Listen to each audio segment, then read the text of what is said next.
Hello aspirants, welcome back to VIPIS Academy's new initiative that is free UPSC classes in Telugu. So ఇప్పటివరకు మన ఛానల్‌ని subscribe చేసుకోకపోతే subscribe చేసుకోండి. And me friends ఎవరైతే UPSC 2025 and above prepare అవుతున్నారో next ఇయర్స్‌కి వాళ్ళందరికీ కూడా హెల్ప్ అయ్యేలాగా మనం అప్డేటెడ్ క్లాసెస్ అనేది ఇస్తున్నాము. అండ్ ఈ క్లాసెస్‌కి సంబంధించిన పీపీటీస్ గానీ, పీడిఎఫ్స్ గానీ మన టెలిగ్రామ్ గ్రూప్‌లో ఇస్తున్నాం కాబట్టి మీరు ఆ టెలిగ్రామ్ ఛానెల్‌లో జాయిన్ అవ్వండి లేదా డిస్క్రిప్షన్‌లో మనకి లింక్ ఉంటుంది. దాని త్రూ మీరు జాయిన్ అయిపోతే అక్కడ ఆల్రెడీ క్లాస్ 6కి సంబంధించిన పీపీటీస్ రెడీగా ఉన్నాయి. క్లాస్ 7 మొత్తం అయిపోయిన తర్వాత ఒకటేసారి పీపీటీస్ అనేది మనం అప్‌లోడ్ చేయడం జరుగుతుందనమాట. ఓకేనా?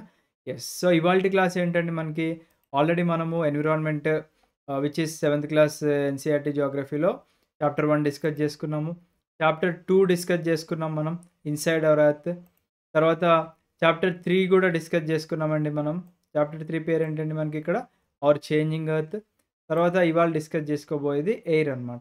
ఓకేనా? సో మనందరం గూడా ప్రశాంతంగా కూర్చున్నప్పుడు గానివ్వండి, మన డే టు డే లైఫ్‌లో 24 అవర్స్ గూడా మనము గాలి పీల్చుకుంటూనే ఉంటాం. మరి మనం పీల్చుకునే గాలిలో అసలేమేముంటాయి అని జెప్పేసి మీ అందరికీ గూడా క్లారిఫికేషన్ అనేది ఉండాలనమాట. బికాజ్ ఇప్పుడు బయట చదువుకోవాలనేటువంటి వాళ్ళు ఉంటారనుకోండి, వాళ్ళకైతే ఏం తెలీదు. బట్ మనం కాంపిటీటివ్ ఎగ్జామ్స్ లాంటివి ప్రిపేర్ అవుతున్నాము అంటే, అసలు మన అట్మాస్ఫియర్‌లో ఏమేమున్నాయి, తర్వాత మనం పీల్చుకునే గాలిలో ఏమేమున్నాయి అనేది గూడా మనకు తెలుసుకోవడం అనేది చాలా ఇంపార్టెంట్ అనమాట. ఓకేనా? యెస్. ఒకసారి చూడండి. సో, మన భూమి ఏదైతే ఉందో, మన భూమి it is surrounded by a huge blanket of air called atmosphere. So, already మనం ప్రీవియస్ క్లాసెస్‌లో ఆల్రెడీ కొద్దిగా చెప్పుకుంటూ అంటే ఇది పిల్లలు చదువుకునే పుస్తకాలు కాబట్టి వాళ్ళకి కొద్దిగా హింట్లు ఇచ్చుకుంటూ వచ్చారనమాట. లాస్ట్ క్లాస్ 6లో కూడా మనం చెప్పుకున్నాం. మన అట్మాస్ఫియర్‌లో లేయర్స్ ఉంటాయని చెప్పేసి. సో, దాని గురించే చెప్తున్నారు. మన ఎర్త్ ఏదైతే ఉందో దాన్ని ఒక హ్యూజ్ బ్లాంకెట్ ఆఫ్ ఎయిర్ అనేది సరౌండ్ చేసి ఉంది. దాన్నే మనం అట్మాస్ఫియర్ అన్నాము. ఆ అట్మాస్ఫియర్‌లో మనకి డిఫరెంట్ లేయర్స్ అనేవి ఉంటాయన్నమాట. ఓకేనా? యెస్. అయితే all living beings on this earth depend on the atmosphere for their survival అనమాట. అంటే మన భూమి మీద నివసించే ప్రతి ఒక్క జీవి గూడా మన యొక్క అట్మాస్ఫియర్ మీదే డిపెండ్ అయి ఉంటుందన్నమాట. వాటి యొక్క సర్వైవల్ కోసం, వాటి యొక్క జీవనం కోసం. ఓకేనా? అయితే it provides us the air we breathe. మరి మనకి ఈ అట్మాస్ఫియర్ ఏమిస్తుందండి? ఇప్పుడు ఈ రోజుల్లో మనకి ఎవరైనా ఏదైనా బెనిఫిట్స్ ఉంటే గాని పని చేయట్లేదు. ఇప్పుడు మీరు పని చేస్తే మనకి డబ్బులొస్తుంది. ఓకేనా? మరి మనము ఏమి చేయకోకుండానే మన భూమి మనకేమిస్తుంది అంటే, మన భూమి చుట్టూ ఉన్న అట్మాస్ఫియర్‌లో ఉన్న ఆహ్, మన అట్మాస్ఫియరిక్ లేయర్స్ ఏవైతే ఉన్నాయో, అది మనకి ఫ్రీగా గాలినిస్తుందనమాట పీల్చుకోవడానికి. ఇంకేం చేస్తుందండి? గాలినివ్వడంతో పాటుగా it is protecting us from the harmful effects of the sun rays. ఇప్పుడు మన నుంచి సూర్యుడు చూసుకున్నట్లయితే 150 మిలియన్ కిలోమీటర్స్‌లో ఉన్నాడు. మరి ఆ సూర్యకిరణాలు గూడా మన భూమి మీద డైరెక్ట్‌గా పడితే మనకి చాలా ఎఫెక్ట్ చేస్తుందండి. అందుకే ఆ లేయర్స్ ఉండడం వల్ల మనకి హార్మ్‌ఫుల్ రేస్ ఏవైతే ఉన్నాయో అవి పడకుండా గూడా కాపాడుతూ ఉంటుందన్నమాట. ఓకేనా? నెక్స్ట్ చూడండి. Without this blanket of protection అంటే మనకి మన భూమి చుట్టూ ఈ అట్మాస్ఫియరిక్ లేయర్స్ అనేవి లేకపోతే we would be baked alive by the sun by the heat of the sun during day. అంటే మనకు ఒకవేళ ఈ అట్మాస్ఫియరిక్ లేయర్స్ లేకపోతే ఇక మనం మండిపోయినట్టే. ఇప్పుడు మనకి బ్రెడ్‌ని బేక్ చేసినట్టుగా లేకపోతే ఇంకేదో బేక్ చేసినట్టు మనం మలమల మాడిపోతూ ఉంటామనమాట. అండ్ ఇది మార్నింగ్ టైమ్‌లో. మరి నైట్ టైమ్స్‌లో ఏమవుతుందండి?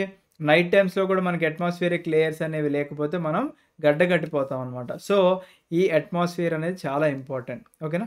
So, it is this mass of air that has made the temperature on the earth liveable. అంటే మన భూమి మీద మనం నివసించడానికి కారణం ఏంటండి అంటే, ఇది ఈ యొక్క ఎయిర్ అనమాట. ఓకేనా? యెస్. సో, చూడండి మన ఎయిర్‌లో అసలేమున్నాయో ఒకసారి చూద్దాము. కాంపోజిషన్ ఆఫ్ ద అట్మాస్ఫియర్ అనమాట. అంటే ఆల్రెడీ మనము ప్రీవియస్ క్లాసెస్‌లో చెప్పుకున్నాము. ట్రోపోస్ఫియర్, స్ట్రాటోస్ఫియర్, మీజోస్ఫియర్, థర్మోస్ఫియర్, ఎగ్జోస్ఫియర్ అని చెప్పేసి మనకి లేయర్స్ ఉన్నాయి. అయితే మనం దగ్గరలో ఏంటండి, మనకున్న ఫస్ట్ లేయర్ ఏంటంటే ట్రోపోస్ఫియర్. మనందరం గూడా ఈ కిందే ఉంటున్నాం గాబట్టి, అసలు దాంట్లో ఏమేమున్నాయి మనకనేది మనం జూసుకోవాలి. ఓకేనా? సో, ఇక్కడ ఒక క్వెషన్ అనమాట. Do you know that the air we take in while breathing is actually mixture of gases. అంటే మనం ఏదైతే గాలి పీల్చుకుంటున్నామో, మనం ఓన్లీ ఆక్సిజన్‌ని పీల్చుకోవట్లేదండి. ఓకేనా? మనము కాసేపు నేను ఆక్సిజన్ పీల్చుకుంటాను, కొద్దిసేపు అయిన తర్వాత నైట్రోజన్ పీల్చుకుంటాను, అలా లేదనమాట. మనం పీల్చుకునే గాలిలో మనకి మాక్సిమం అంటే 78% అనేది నైట్రోజన్‌తో కలిగి ఉందనమాట. 21% ఆక్సిజన్ ఉంది. 0.03 కార్బన్ డయాక్సైడ్ ఉంది. 0.93 ఆర్గాన్ ఉంది. అండ్ 0.04 మనకి అదర్ గ్యాసెస్‌తో కలిగి ఉందన్నమాట. అంటే మనము అలా గాలి పీల్చుకుంటే ఇవన్నీ గూడా వస్తున్నాయి మన ముక్కుల్లోకి. నెక్స్ట్ ఇంకేం వస్తాయండి వీటితో పాటు కంటే డస్ట్ పార్టికల్స్ గూడా వస్తాయన్నమాట. ఓకేనా? సో, ఒకసారి చూద్దాం. ఆ డస్ట్ పార్టికల్స్ మనకి ఎక్కువ లోపలికెళ్తే ఏమొస్తాయండి? తుమ్ములొస్తాయన్నమాట. ఓకేనా? యెస్. సో, చూడండి. Nitrogen and oxygen or the 2 gases which make up the bulk of the atmosphere. అంటే మన అట్మాస్ఫియర్ ఏదైతే ఉందో అది ఎక్కువ మోతాదులో ఏదుందండి ఇక్కడ మనకి అంటే, ఒకటి నైట్రోజన్ ఉంది. 2 ఆక్సిజన్ ఉంది. ఈ 2 మీరు కాంబినేషన్‌లో ఎంతొస్తుంది చూడండి. 78 + 21 అంటే 99% ఇక్కడే అయిపోయింది. ఓకేనా? ఈ 99%తో పాటుగా 0.93 ఉంది. తర్వాత 0.04 అంటే ఇక్కడ 0.97 అయింది. అండ్ ఇక్కడ 0.97తో పాటుగా 0.03 అంటే ఇదొక 1% అయిందనమాట. సో, టోటల్ 99 + 1% 100% అయింది. ఓకేనా? సో, నెక్స్ట్ చూడండి.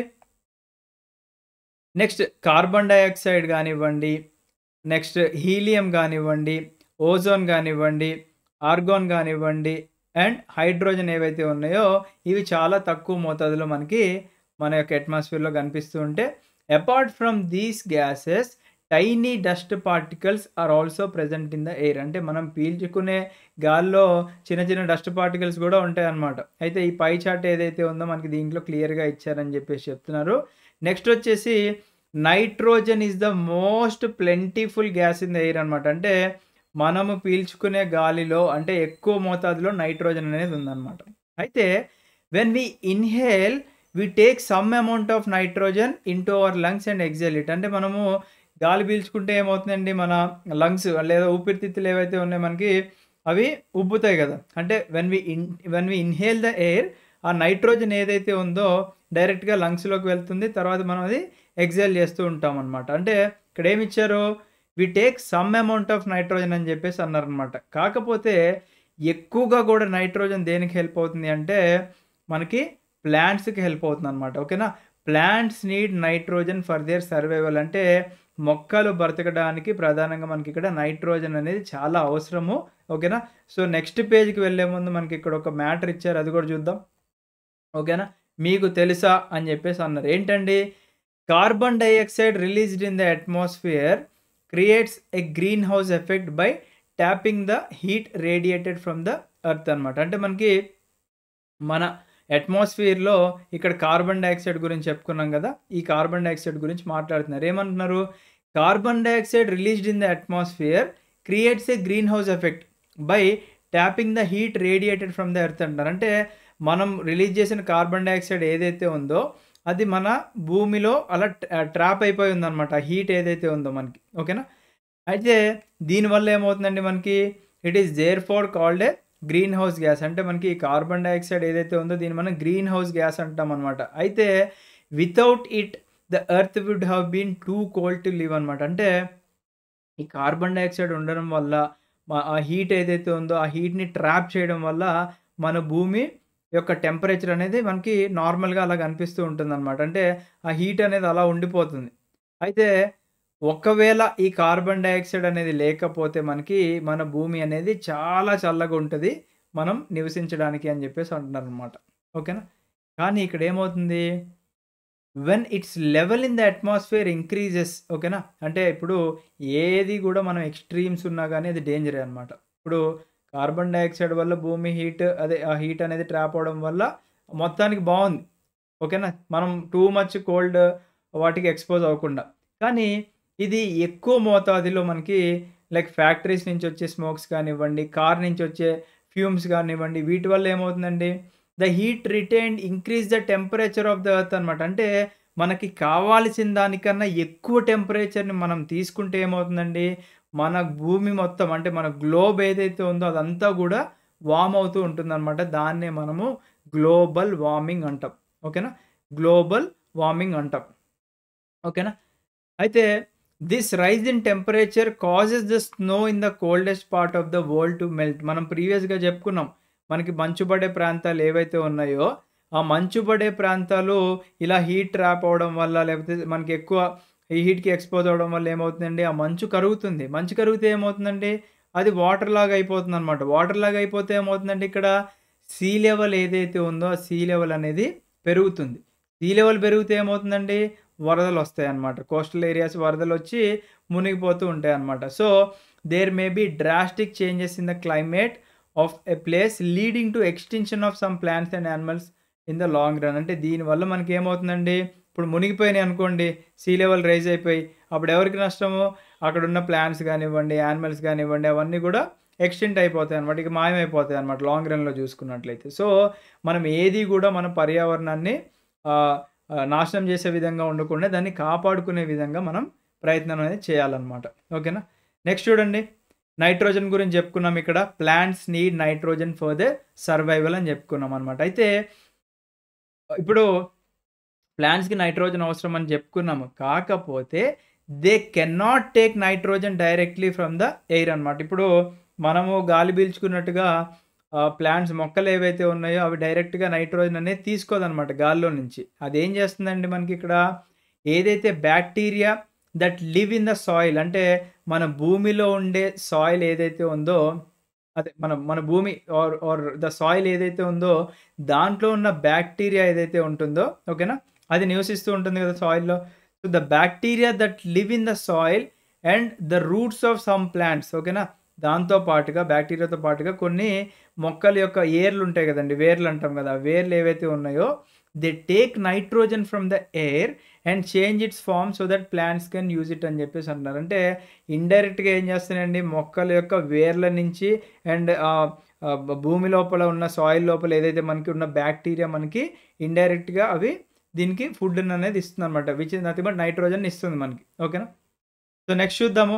నైట్రోజన్ తర్వాత సెకండ్ మోస్ట్ ఇంపార్టెంట్ కాన్స్టిట్యూయెంట్ ఏది అంటే మనకి ఆక్సిజన్ కాబట్టి, oxygen is the second most plentiful gas in the air. అయితే హ్యూమన్స్ మరియు యానిమల్స్ ఏం చేస్తాయండి, they take oxygen from the air as they breathe. అంటే మనం పీల్చుకున్నప్పుడు ఆక్సిజన్ కూడా పీల్చుకుంటాం మనం. ఓకేనా? నెక్స్ట్ ఇంకా దేనికి హెల్ప్ అవుతుంది అనుకుంటే, green plants produce oxygen during photosynthesis. మనకి ఫోటోసింథసిస్ అనే ప్రాసెస్ చిన్నప్పటి నుంచి కూడా చదువుకున్నాం కాబట్టి, ఈ గ్రీన్ ప్లాంట్స్ అంటే మనకి మొక్కలు ఏవైతే ఉన్నాయో అవన్నీ కూడా ఆక్సిజన్‌ని ప్రొడ్యూస్ చేస్తూ ఉంటాయన్నమాట. ఓకేనా? దాన్ని ఆ ప్రాసెస్‌నే ఫోటోసింథసిస్ అంటాం. With the help of sunlight అదేం చేస్తాయంటే మనకి ఆక్సిజన్‌ని కూడా ప్రొడ్యూస్ చేస్తూ ఉంటాయన్నమాట. ఓకేనా? So, in this way oxygen content in the air remains constant. ఓకేనా? సో, ఇలాంటి అంటే మనకి మొక్కలు మనకి ఆక్సిజన్ ఇవ్వడానికి హెల్ప్ చేస్తుంటాయి. ఆక్సిజన్ ఏం చేస్తాము, మనం పీల్చుకుంటున్నాం. కానీ మొక్కల్ని కట్ చేస్తే ఏమవుతుందండి ఇక్కడ, మనకి 'ఇంద్రా'లో డైలాగ్ ఉంటది. "మొక్కే కదా అని పీకేస్తే పీక కోస్తా" అంటాడు కదా! అలాగా ట్రీస్‌ని కట్ చేస్తే మన పీకలు మనం కోసుకున్నట్టే. ఎందుకంటే దెన్ దిస్ బ్యాలెన్స్ అనేది డిస్టర్బ్ అయిపోతుందనమాట. బికాజ్ ఆక్సిజన్ బ్యాలెన్స్ అనేది డిస్టర్బ్ అయిపోతే వేరే గ్యాస్‌ని మనం ఎక్కువగా ఇన్‌హేల్ చేసుకున్నా మనకి మళ్ళీ ప్రాబ్లమ్ అవుతూ ఉంటుందనమాట. ఓకేనా? యెస్. నెక్స్ట్ చూడండి. నైట్రోజన్ గురించి డిస్కస్ చేసుకున్నాము. ఎక్కువ ప్లాంట్స్‌కి హెల్ప్ అవుతుందని చెప్పేసి. ఆక్సిజన్ గురించి కూడా చెప్పుకున్నాము. ఇప్పుడు కార్బన్ డయాక్సైడ్ గురించి చెప్పుకుందాం. So, carbon dioxide is another important gas. ఎందుకంటే green plants use carbon dioxide to make their food and release oxygen. అంటే ఇప్పుడు పైన చెప్పుకున్నాం. మొక్కలు మనకు ఆక్సిజన్ ఇస్తాయని చెప్పేసి అనుకున్నాం. అయితే అవి ఏం చేస్తున్నాయి ఇక్కడ? అవి కార్బన్ డయాక్సైడ్‌ని యూజ్ చేసుకొని వాటి ఫుడ్‌ని అవి ప్రిపేర్ చేసుకొని అది ఏం రిలీజ్ చేస్తుందండి మనకి అట్మాస్ఫియర్‌లో అంటే ఆక్సిజన్‌ని రిలీజ్ చేస్తుందనమాట. విచ్ ఈస్ నథింగ్ బట్ ఓ2ని రిలీజ్ చేస్తుంది. అయితే humans or animals release carbon dioxide అని చెప్పేసి అంటున్నారు. అంటే మనం when we inhale the air, మనం ఏం ఇన్‌హేల్ చేస్తున్నామండి? ఆక్సిజన్‌ని తీసుకుంటున్నాము. కార్బన్ డయాక్సైడ్‌ని వదులుతున్నామనమాట. ఓకేనా? మరి మొక్కలేం చేస్తున్నాయి? కార్బన్ డయాక్సైడ్ తీసుకుంటున్నాయి. ఫుడ్ ప్రిపేర్ చేసుకుంటుంది. మనకు ఆక్సిజన్ ఇస్తున్నాయన్నమాట. ఓకేనా? అందుకే మొక్కల్ని ప్రేమించాలి మనం. నెక్స్ట్ చూడండి. The amount of carbon dioxide released by the humans or animals seems to be equal to the amount used by the plants which make a perfect balance అనమాట. అంటే మనకి మొక్కలకి ఒక మంచి సంబంధం లేదా ఒక మంచి అనుబంధం ఉందన్నమాట. ఎందుకంటే మనము ఆక్సిజన్ తీసుకొని కార్బన్ డయాక్సైడ్ రిలీజ్ చేస్తున్నాము. అది కార్బన్ డయాక్సైడ్ తీసుకొని ప్లాంట్స్ మనకు ఆక్సిజన్ ఇస్తుంది కాబట్టి ఒక పర్ఫెక్ట్ బ్యాలెన్స్ అయిందనమాట. కానీ ఈ బ్యాలెన్స్ ఎప్పుడు అప్సెట్ అవుతుందండి మనకి అంటే, మనం లైక్ ఫ్యూయల్స్‌ని బర్న్ చేసినా గానివ్వండి, లైక్ కోల్ గానివ్వండి, ఆయిల్ ఇవి బర్న్ చేస్తే దానివల్ల ఎఫెక్ట్ ఏమవుతుందండి? Billions of tons of carbon dioxide అనేది అట్మాస్ఫియర్‌లోకి కలిసిపోతూ ఉంటుందనమాట. దీనివల్ల ఏమవుతుందండి? As a result the increased volume of carbon dioxide is affecting the earth's weather and climate. అంటే మన క్లైమాటిక్ కండిషన్స్‌ని అండ్ అలాగే వెదర్ కండిషన్స్‌ని ఎఫెక్ట్ చేస్తూ ఉంటుందనమాట. ఏది? కార్బన్ డయాక్సైడ్ మనకి ఎక్కువ మోతాదులో బిలియన్స్ ఆఫ్ టన్స్ అనేది రిలీజ్ అవుతూ ఉంటుందనమాట దానివల్ల. ఓకేనా? నెక్స్ట్ చూడండి ఇక్కడ. సో, ఇక్కడ మనకి ఎయిర్ సర్క్యులేషన్ గురించి ఇచ్చారనమాట. ఏంటండి ఎయిర్ సర్క్యులేషన్ అంటే, ఒకవేళ మన ఎయిర్‌ని హీట్ చేసామనుకోండి. ఇప్పుడు ఫర్ ఎగ్జాంపుల్ మనకి ఆహ్, ఎయిర్‌ని ఒకవేళ మనం హీట్ చేసినట్లయితే అదేమవుతుంది అంటే ఎక్స్‌పాండ్ అవుతుందనమాట. ఓకేనా? ఎక్స్‌పాండ్ అయ్యి ఏమవుతుంది? అది చాలా లైట్‌గా అయిపోతుంది. అక్కడున్న ప్రదేశం ఏదైతే మనం హీట్ చేసిన ప్రదేశం అండ్ అలాగే అది పైకి వెళ్ళిపోతుందనమాట. It becomes lighter and goes up. అయితే colder air is denser and heavy. ఇప్పుడు కోల్డ్ ఎయిర్ అనేది ఏం చేస్తుందండి మనకి, కోల్డ్ ఎయిర్ అనేది చాలా డెన్స్‌గా ఉంటుంది అండ్ హెవీగా ఉంటుందనమాట. అయితే that is why it tends to sink down. ఓకేనా? అలా మనకి హెవీగా ఉండడం వల్ల అది మనకి కిందకి సింక్ డౌన్ అయిపోతూ ఉంటుందనమాట. అయితే ఎప్పుడైతే హాట్ ఎయిర్ అనేది రైజ్ అవుతుందో, ఈ కోల్డ్ ఎయిర్ ఏదైతే ఉందో దాని చుట్టుపక్కల ఉన్న సరౌండింగ్ ఏరియాలో ఉన్న కోల్డ్ ఎయిర్ ఏదైతే ఉందో, ఆ గ్యాప్‌ని ఫిల్ చేసేద్దామని చెప్పేసి ఇమ్మీడియేట్‌గా రష్ చేస్తూ ఉంటుందనమాట. ఆ ప్లేస్‌ని కవర్ జేయడానికి. సో, దాన్నే మనము ఎయిర్ సర్క్యులేషన్ అంటాము. దాని గురించి ఫర్దర్ చాప్టర్స్‌లో వస్తాయి కాబట్టి మనం ఇంకా డీటెయిల్‌గా డిస్కస్ చేసుకుందాము. ఇక్కడ అలా గుర్తుపెట్టుకోండి అంతే. ఓకేనా? సో, మనకి న్యూస్‌లో ఇచ్చారు చూడండి. గ్లోబల్ వార్మింగ్ ప్రొజెక్షన్ అని జెప్పేసి CO2 level at 8,00,000 year high అని జెప్పేసి గ్లోబల్ సన్‌స్క్రీన్ లైక్లీ థిన్డ్ అని, గ్లోబల్ వార్మింగ్ ఎక్కడ జూసినా అదే. Winter was the warmest on record అని జెప్పి యూఎస్ న్యూస్ పేపర్ క్లిప్పింగ్స్ ఇవన్నీ గూడా మనకి ఇవ్వడం జరిగిందనమాట ఇక్కడ. ఓకేనా? యెస్. నెక్స్ట్ చూడండి ఇక్కడ. యెస్. అట్మాస్ఫియరిక్ లేయర్స్ గురించి ఆల్రెడీ మనం ప్రీవియస్‌గా చెప్పుకున్నాం గాబట్టి, ఇప్పుడు ఆ 5 లేయర్స్ ఏవైతే ఉన్నాయో ట్రోపోస్ఫియర్, స్ట్రాటోస్ఫియర్, మీజోస్ఫియర్, థర్మాస్ఫియర్ అండ్ ఎగ్జోస్ఫియర్ కూడా నేర్చుకుందాం. ఓకేనా? అయితే మనకి ఎగ్జామ్‌లో వీటి యొక్క ఆహ్, లైక్ ఏమడుగుతారు అంటే అసెండింగ్ ఆర్ డిసెండింగ్ ఆర్డర్ అంటే అసెండింగ్, డిసెండింగ్ కాదులెండి. బట్ అది ఆర్డర్ అడుగుతారనమాట. ఎర్త్ నుంచి పైకి లేయర్స్ ఎలా ఉంటాయని జెప్పేసి. ఓకేనా? సో, కింద మనకి ట్రోపోస్ఫియర్ ఉంటుంది. ఓకేనా? ఇక్కడ ట్రోపోస్ఫియర్, తర్వాత స్ట్రాటోస్ఫియర్, ఇక్కడ మీజోస్ఫియర్, ఇక్కడ థెర్మోస్ఫియర్ అండ్ ఎగ్జోస్ఫియర్ అనమాట. అయితే ఈ ట్రోపోస్ఫియర్ ఎండ్ అయ్యే ప్లేస్ ఏదైతే ఉందో దీన్నే ట్రోపోపాజ్ అంటాము. తర్వాత ఇక్కడ స్ట్రాటోస్ఫియర్‌లో మనకి ఇక్కడ ఓజోన్ అండ్ ఏరోప్లేన్స్ కనిపిస్తున్నాయి. దీన్నే స్ట్రాటోపాజ్ అంటాం. అంటే అక్కడ ఎండ్ అయ్యే టైమ్‌ని ఆర్ ద లేయర్. నెక్స్ట్ మీజోస్ఫియర్ ఉంది, మీజోపాజ్ ఉంది, థర్మోస్ఫియర్ అండ్ అలాగే ఎగ్జోస్ఫియర్ మనకి ఇక్కడ కనిపిస్తున్నాయన్నమాట. ఓకేనా? సో, ఇప్పుడు ట్రోపోస్ఫియర్ గురించి మనం డిస్కస్ చేసుకుందాం. అంటే ఇక్కడ కనిపించే ట్రోపోస్ఫియర్. ఓకేనా? So, this layer is the most important layer of the atmosphere. ఎందుకండి ట్రోపోస్ఫియర్ చాలా ఇంపార్టెంట్ అంటే, దాని యొక్క యావరేజ్ హైట్ అనేది కేవలం మనకి 13 కిలోమీటర్ల దాకే చూస్తున్నామనమాట. కింద నుంచి 13 కిలోమీటర్లు చూస్తున్నాం కాబట్టి, మనం పీల్చుకునే గాలి ఇందాక చెప్పుకున్నాం already. The air we breathe exists here. మనం పీల్చుకునే గాలి ట్రోపోస్ఫియర్‌లో ఉందనమాట. And almost all the weather phenomenon like rainfall గానివ్వండి, ఫాగ్ గానివ్వండి, హెయిల్ స్టార్మ్ గానివ్వండి, ఇవన్నీ గూడా మనకి ఈ ట్రోపోస్ఫియర్‌లోనే చూస్తూ ఉంటామనమాట. నెక్స్ట్ చూడండి. దీని పైన ఉండే లేయరే స్ట్రాటోస్ఫియర్ అనమాట. ఓకేనా? అయితే ఎగ్జామ్ పాయింట్ ఆఫ్ వ్యూలో ద మోస్ట్ ఇంపార్టెంట్ బిట్ ఏంటి అంటే ఓజోన్ ఎక్కడుంది అని చెప్పేసి అడుగుతారు. అది స్ట్రాటోస్ఫియర్‌లో ఉంటుందనమాట. ఓకేనా? నెక్స్ట్ చూడండి ఇక్కడ. Above the troposphere lies the stratosphere. It extends up to a height of 50 kilometres. So, మనకి ఇది 13 కిలోమీటర్లు అయితే ట్రోపోస్ఫియర్ ఇది 50 కిలోమీటర్ల దాకా మనకి ఎక్స్టెండ్ అయ్యి ఉందనమాట. అంటే ఇక్కడ 10 నుంచి ఒక 50 కిలోమీటర్స్ వరకు ఎక్స్టెండ్ అయ్యి ఉందని అనుకోండి. ఓకేనా? అయితే this layer is almost free from clouds and associated weather phenomenon. ఇప్పుడు లైక్ ఇందాక మనము వెదర్ ఫినామినన్ గురించి like rainfall, fogs, hail storms వీటి గురించి చెప్పుకున్నాం. అయితే అవి మనకి స్ట్రాటోస్ఫియర్‌లో లేవు. ఎందుకు లేవు అనుకుంటే ఇక్కడ మనకి ఏం చెప్తున్నారండి అక్కడ మబ్బులు గానివ్వండి, లేదా మబ్బులు ఇవి లేకపోతే మనకి వెదర్ ఫినామినన్స్ అవన్నీ కూడా ఎక్కువ కనిపించవనమాట ఇక్కడ మనకి. ఓకేనా? నెక్స్ట్ ఏంటండి making conditions most ideal for flying aeroplanes. ఇప్పుడు ఏరోప్లేన్స్‌కి మనకి ఆబ్వియస్‌లీ రాడార్ ఇవన్నీ గూడా ఉంటాయి. అండ్ ఇక్కడ మనకి క్లౌడ్ ఫ్రీ రీజియన్ కాబట్టి వాళ్ళకి కూడా కొద్దిగా క్లియర్ విజన్ అనేది ఉంటదని జెప్పేసి చెప్తున్నారనమాట. ఓకేనా? ఐడియల్ ఫర్ ఫ్లయింగ్ ఏరోప్లేన్స్ అనమాట. నెక్స్ట్ చూడండి. One more important feature of stratosphere is that it contains the layer of ozone gas అనమాట. చాలా ఇంపార్టెంట్ అండి. ఈ ఓజోన్ లేయర్ వల్లనే మనకి సన్ నుంచి వచ్చే harmful rays like UV rays ఏవైతే ఉంటాయో అల్ట్రా వయలెట్ రేస్ వాటిని మన ఓజోన్ లేయర్ అనేది ప్రొటెక్ట్ చేస్తూ ఉంటుందనమాట మనకి. ఓకేనా? ఓజోన్ లేయర్ లేకపోతే అవి డైరెక్ట్‌గా మన స్కిన్ మీద పడ్డము, స్కిన్ క్యాన్సర్స్ అవి ఇవి రావడం జరుగుతుంది. ఓకేనా? నెక్స్ట్ చూడండి మీజోస్ఫియర్ గురించి మనం డిస్కస్ చేసుకుందాము. ఇది మనకి అప్ టు ఒక 80 కిలోమీటర్ హైట్ వరకు కనిపిస్తుంది. భూమి నుంచి 80 కిలోమీటర్స్ హైట్ వరకు. అండ్ మీటియోరైట్స్ ఏవైతే ఉంటాయో మనకి ఆల్రెడీ చెప్పుకున్నాం మనం. ఓకేనా? మనకి ఇది 3 టర్మినాలజీస్ ఉంటాయని చెప్పేసి అనుకున్నాము. మీటియరాయిడ్స్, మీటియర్ అండ్ మీటియరైట్స్ అని చెప్పుకున్నాం కాబట్టి, ఆ మీటియరాయిడ్స్ లేదా మీటియర్స్ అని చెప్పుకుంటే బెటర్ ఇక్కడ. ఆ మీటియర్స్ అనేవి ఇక్కడ బర్న్ అయిపోతాయన్నమాట. ఓకేనా? మీటియరైట్ అని మీరు ఇక్కడ దీన్ని కొట్టేసి మీటియర్ అని గుర్తుపెట్టుకోండి. మన భూమి మీద పడితే అది మీటియర్ అని చెప్పేసి అంటామని చెప్పుకున్నాం కాబట్టి ప్రీవియస్ చాప్టర్స్‌లో అవన్నీ కూడా ఇక్కడే mesosphere, M for mesosphere, M for meteor అలా గుర్తుపెట్టుకోండి. ఇక్కడే బర్న్ అయిపోతాయన్నమాట మాక్సిమం. సో, ఇక్కడ చూడండి ఆ మీటియర్ ఇలా పడుతుంది అనుకుంటే అది అలా బ్లాస్ట్ అయిపోయి అక్కడ బర్న్ అప్ అయిపోతుందన్నమాట. ఓకేనా? Burn up in this layer or on entering from the space అనమాట. నెక్స్ట్ చూడండి థర్మోస్ఫియర్. ఓకేనా? మీజోస్ఫియర్ పైన ఉండేది థర్మోస్ఫియర్ అనమాట. ఇక్కడేం జరుగుతుందండి? In thermosphere temperature rises very rapidly with increasing height. అంటే మనకి హైట్ పెరుగుతూ ఉంటుంది కాబట్టి, అంటే ఇప్పటికే మనకి హైట్ కింద నుంచి పైకి వెళ్తూ ఉన్నాం కాబట్టి టెంపరేచర్ కూడా అక్కడ పెరుగుతూ ఉంటుందన్నమాట హైట్ పెరిగే కొద్దీ. ఓకేనా? So, temperature rises very rapidly అంటే చాలా ర్యాపిడ్‌గా చాలా క్విక్‌గా రైజ్ ఉంటుందన్నమాట. ఎందుకంటే హైట్ ఇంక్రీజ్ అవ్వడం వల్ల. నెక్స్ట్ వచ్చేసి ionosphere is a part of this layer. ఓకేనా?